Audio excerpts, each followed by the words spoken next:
திருவண்ணாமலை நினைத்தாலே முக்தி தரும் தலம் என சிவபுராணம் குறிப்பிடுகிறது. திருவண்ணாமலை அருணாச்சலேஸ்வரர் கோயில் சிவபெருமானின் பஞ்சபூத தலங்களில் அக்னி தலமாகவே விளங்குகிறது. திருவண்ணாமலையில் கிரிவலம் வரும்போது அஷ்டலிங்கங்களையும் தரிசனம் செய்வதனால் எண்ணற்ற பலன்கள் நமக்கு கிடைக்கின்றன. மலையே சிவமாக திகழும் உன்னத திருத்தலம் திருவண்ணாமலை. பக்தர்கள் கிரிவலம் வரும்போது 8 திசைகளையும் காக்கும் லிங்கங்களை தரிசனம் செய்வதனால் எண்ணற்ற பலன்கள் கிடைக்கின்றன.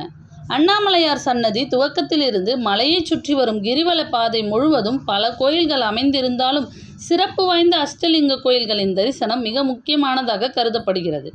இந்திரலிங்கம் தொடங்கி ஈசானிய லிங்கம் வரை அஷ்டலிங்க தரிசனம் கிரிவலத்தின் முழு பயனையும் பக்தர்களுக்கு தருகிறது.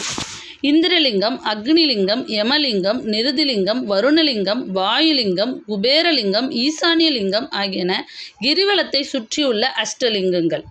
இந்திரலிங்கம் கேட்பதையெல்லாம் பக்தர்களுக்கு வாரி வழங்கும் இந்திரதேவன். அக்னிலிங்கம் நோய், பிணி, பயம், எதிரிகள் தொல்லைகள் நீங்கும். யமலிங்கம் பொருளாதார கஷ்டங்கள் நிவர்த்தியாகும். நிருதிலிங்கம் குழந்தை பாக்கியம், சுகவாழ்வு கிடைக்கும். வருணலிங்கத்தை வழிபட்டால் கொடிய நோயிலிருந்தும் விடுபடலாம். வாயுலிங்கம் கண் திருஷ்டி தொல்லைகள் நீங்கும். குபேரலிங்கத்தை வழிபட்டால் பொருளாதாரம் உயரும். ஈசானிய லிங்கத்தை வழிபட்டால் மனம் ஒருநிலை அடையும். அண்ணாமலையாருக்கு போற்றி, அண்ணாமலையாரே போற்றி, அண்ணாமலையாரே போற்றி.